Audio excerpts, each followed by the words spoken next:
नमस्कार, मी सौ अवंतिका हेमंत कदम।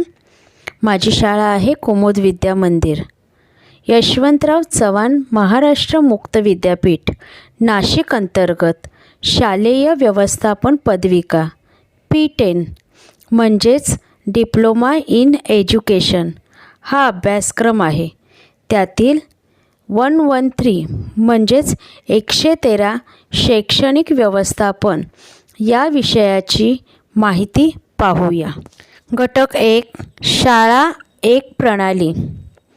पाठ्यमुद्दे 1 शाळा म्हणजे काय, 2 प्रणाली विचार, 3 उद्योग किंवा संस्था एक प्रणाली प्रकार, 4 व्रतविधान म्हणजे मिशन स्टेटमेंट, 5 शाळा एक प्रणाली, 6 शाळेचे व्रतविधान, 7 व्रतविधानाची निश्चिती, 8 व्रतविधान निश्चितीच्या पायऱ्या, 9 शाळेची परिणामकारकता व कार्यक्षमता, 10 शालेय परिणामकारकतेवरील संशोधन निष्कर्ष।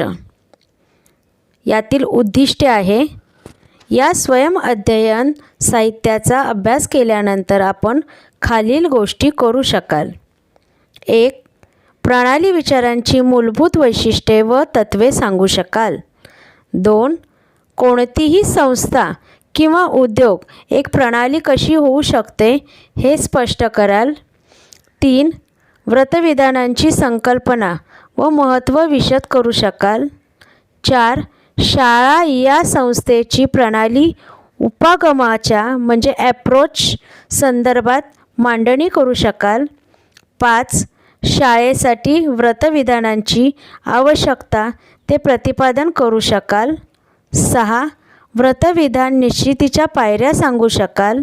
7 आपल्या शाळेसाठी व्रतविधानाची निर्मिती कराल। 8 व्रतविधानांची योग्यता ठरवू शकाल। 9 शाळेचे व्रतविधान व शाळेची कार्यपद्धती यातील घनिष्ठ संबंधाची चर्चा कराल। 10 शाळेची परिणामकारकता व कार्यक्षमता या संकल्पना स्पष्ट कराल। 11 शाळेची परिणामकारकता व कार्यक्षमता याविषयी झालेल्या संशोधनाचा आढावा घ्याल। 12 शाळेची परिणामकारकता व कार्यक्षमता याविषयी झालेल्या संशोधनाचे शाळेच्या व्यवस्थापनातील महत्त्व सांगाल। या पाठातील प्रास्ताविक आहे, शाळा ही संस्था तशी आपणास परिचित आहे। शाळा विद्यार्थी म्हणून आपण माध्यमिक शाळेत 5 ते 6 वर्षाचा प्रदीर्घ काळ व्यतीत केलेला असतो। मुख्याध्यापक होण्यापूर्वी शिक्षक या नात्याने आपण शाळेत 5 किंवा अधिक वर्षे कार्य केलेले असते। त्यामुळे शाळा म्हणजे काय या प्रश्नाचे नेमके उत्तर आपणास माहीत असेल असे आपण गृहीत धरतो, परंतु हे गृहीतक सत्य नसते। मुख्याध्यापक म्हणून शाळेच्या नेतृत्वाची धुरा स्वीकारताना आपण ज्या संस्थेची जबाबदारी स्वीकारली आहे त्या संस्थेचे नेमके स्वरूप आपणास स्पष्ट असतेच असे नाही। यापूर्वी शाळेतील आपला सहभाग विद्यार्थ्याच्या किंवा शिक्षकाच्या भूमिकेतून झालेला असतो, त्यामुळे आपला दृष्टिकोन एकांगी व मर्यादित असतो। मुख्याध्यापकाची भूमिका नवी असते। शाळेकडे पाहण्याचा मुख्याध्यापकाचा दृष्टिकोन अधिक व्यापक एकात्म असतो।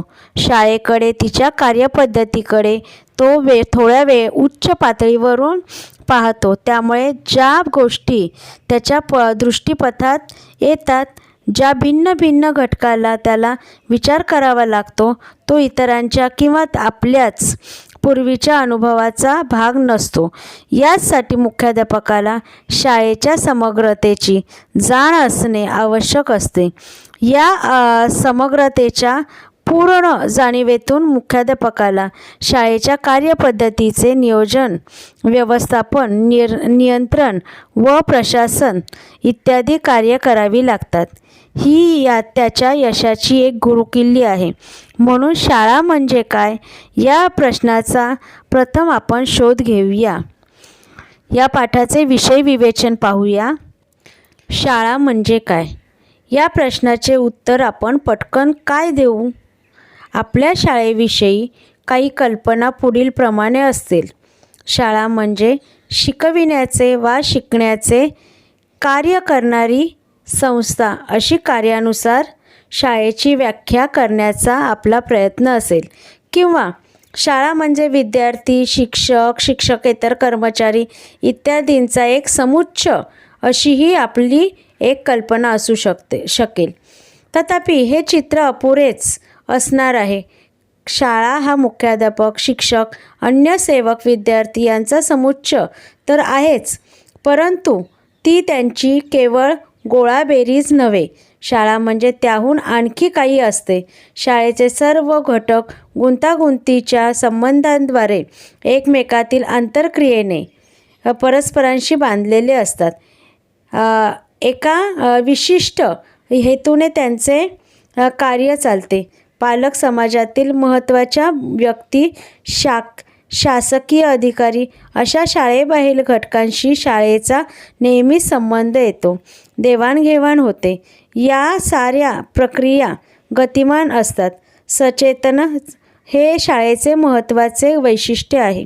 थोडक्यात आपणास असे म्हणता येईल की शाळा हा काही विशिष्ट शैक्षणिक हेतू साध्य करण्यासाठी एकत्र येऊन कार्य करणाऱ्या आंतरक्रियाशील मानवी भौतिक घटकांचा गतिमान समुच्चय असतो. आतापर्यंत केलेल्या विवेचनावरून आपल्या लक्षात आले असेल की शाळेचा विचार करताना आपण कळत नकळत शाळेतील व शाळेबाहेरील घटक असे भेद करतो. शाळा व शाळेच्या सभोवतालचा परिसर व समाज म्हणजे सामाजिक पर्यावरण यांना विभागणारी एक सीमा आहे असा याचा अर्थ आहे. या सीमेमुळे आजूबाजूच्या सामाजिक पर्यावरणाहून शाळा ही अलग आहे हे ओळखता येते. शाळेचे अंतर्गत घटक, त्यातील परस्पर संबंध याचा जसा स्वतंत्र अभ्यास शक्य होतो तसाच शाळेचा सामाजिक पर्यावरणाचा संदर्भातही अभ्यास करता येतो व तसा तो नेहमीच करावा लागतो. शाळेचा असा विचार करणे म्हणजे प्रणाली विचार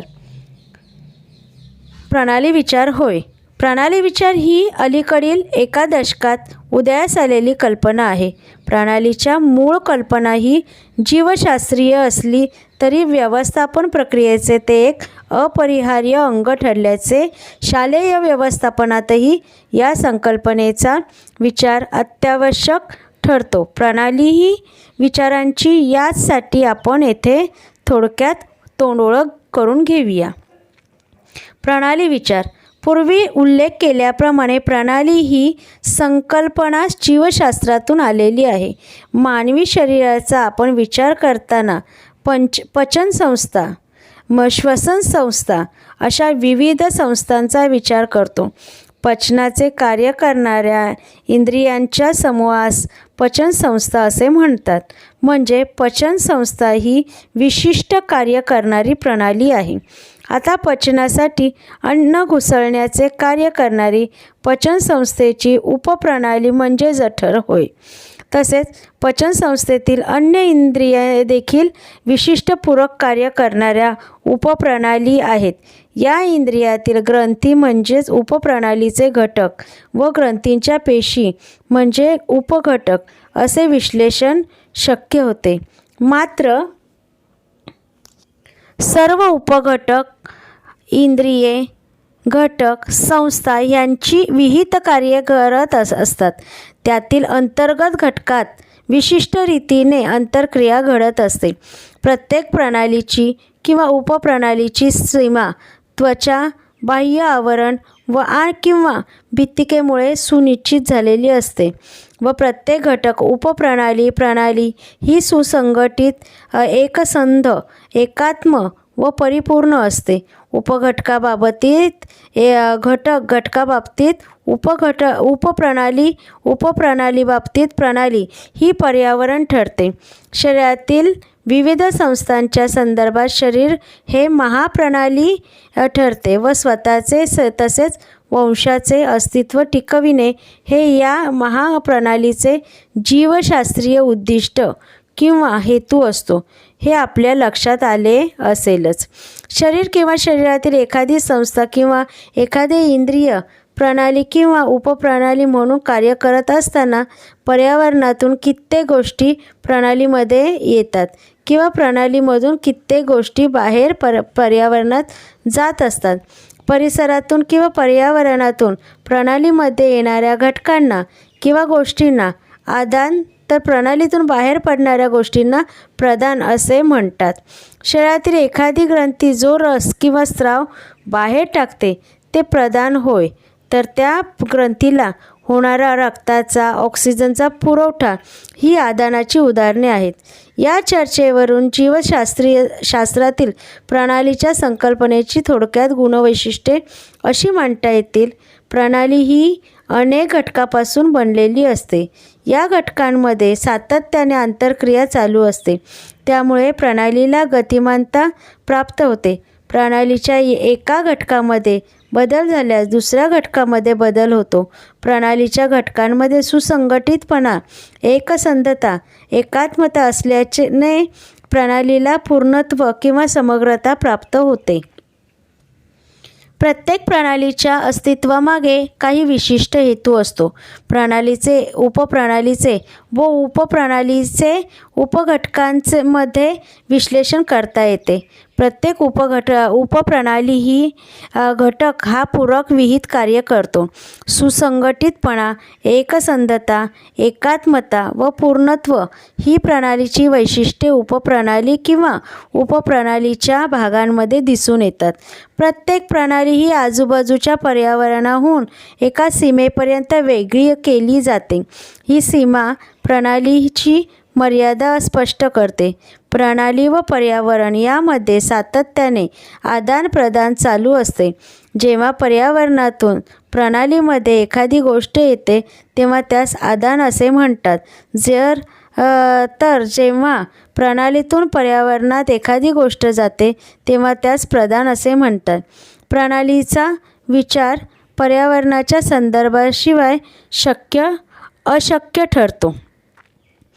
जीवशास्त्रातून उगम पावलेली प्रणालीची संकल्पना ही नफा मिळवणाऱ्या उद्योग किंवा बँकसारख्या संस्थांना तसेच नफा न मिळवण्याच्या हेतूने कार्य करणाऱ्या हॉस्पिटल्स किंवा शैक्षणिक संस्था यांनाही लागू पडते.